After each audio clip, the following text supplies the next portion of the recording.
Hello बच्चों, तो चलिए इस प्रश्न को पढ़ते हैं। P 2, -3, 4 और Q 8, 0, 10 को मिलाने वाली रेखाखंड पर स्थित बिंदु R का x निर्देशांक 4 है। बिंदु R के निर्देशांक ज्ञात कीजिए। तो देखो हमारे पास में दो बिंदु दिए हुए हैं।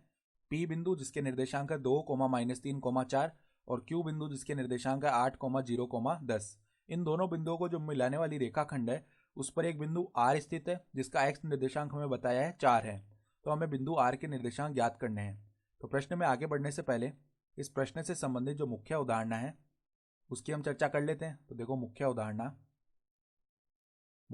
देखो क्या हो जाएगी। यदि यदि यदि हमारे पास में देखो कोई बिंदु है, यदि C जिसके निर्देशांक है x, y, z, C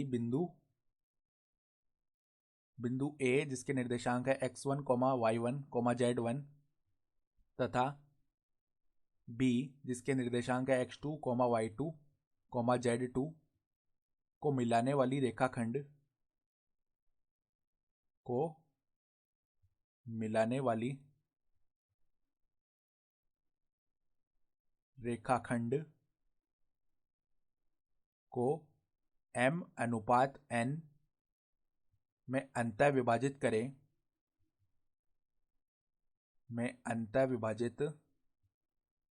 करें तो विभाजन सूत्र क्या होता है, यानी कि x y z का मान है वो हम कैसे लिख सकते हैं, mx2 प्लस में nx1 बट्टा में m प्लस में n।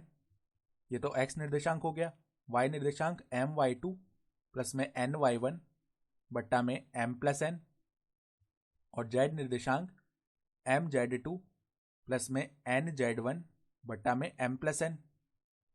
ये हो जाएगा। ठीक है, तो यहाँ पर देखो हमारे पास में बना के देखते हैं हम। इस प्रकार से देखो रेखाखंड है। ठीक है, यहाँ पर हम मान लेते हैं बिंदु P है जिसके निर्देशांक है 2, -3, 4 और यहाँ पर ये जो बिंदु Q है इसके निर्देशांक क्या है 8, 0, 10। यहाँ से देखो सही से बनाते हैं इस बिंदु को। इस प्रकार है ये रेखा। ठीक है, और यहाँ पर क्या है, को मिलाने वाली रेखाखंड पर स्थित बिंदु R है। तो R है जिसका x निर्देशांक कितना है 4 और y निर्देशांक और z निर्देशांक हमें पता नहीं है। और हम क्या मान लेते हैं कि जो बिंदु R है ये PQ रेखाखंड को k/1 में अंतः विभाजित करता है। ठीक है, तो माना R जिसके निर्देशांक है 4, y, z रेखाखंड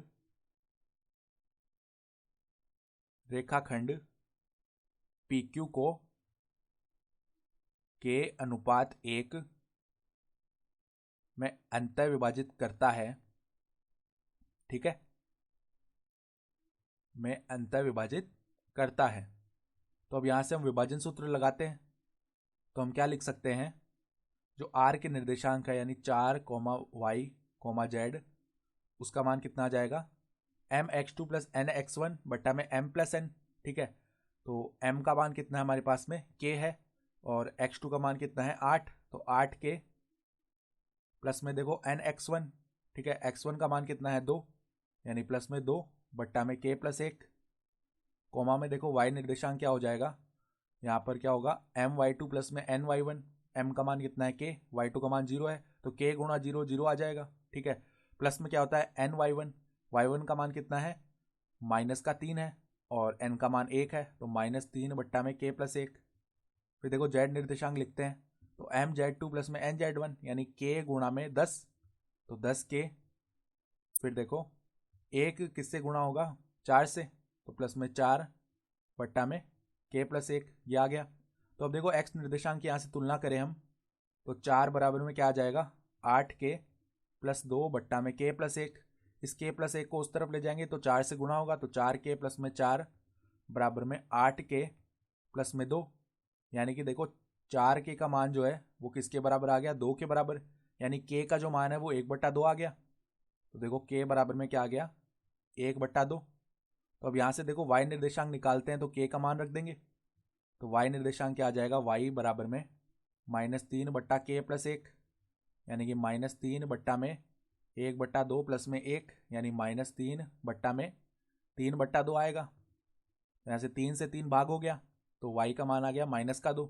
ठीक है, इसी प्रकार z निर्देशांक निकाला तो 10k+4/k+1। ठीक है, तो 10k+4/k+1, तो k का मान रख देते हैं 1/2, तो 10 गुणा 1/2 5 हो गया, 5 प्लस में 4/3/2 आ जाएगा। ठीक है, यानी कि 9 गुणा 2/3, यानी कि ये क्या बन गया 3 गुणा में 2 यानी कि 6। अतः हम क्या बोल सकते हैं, अतः r के निर्देशांक क्या आ गए, r के निर्देशांक हमारे पास में आ गए। देखो x निर्देशांक तो 4 था, y निर्देशांक -2 और z निर्देशांक 6, तो हमारा उत्तर क्या आ जाएगा 4, -2, 6। ये हमारा क्या आ गया, उत्तर आ गया। तो आशा करता हूँ कि आपको ये प्रश्न समझ में आया होगा। धन्यवाद।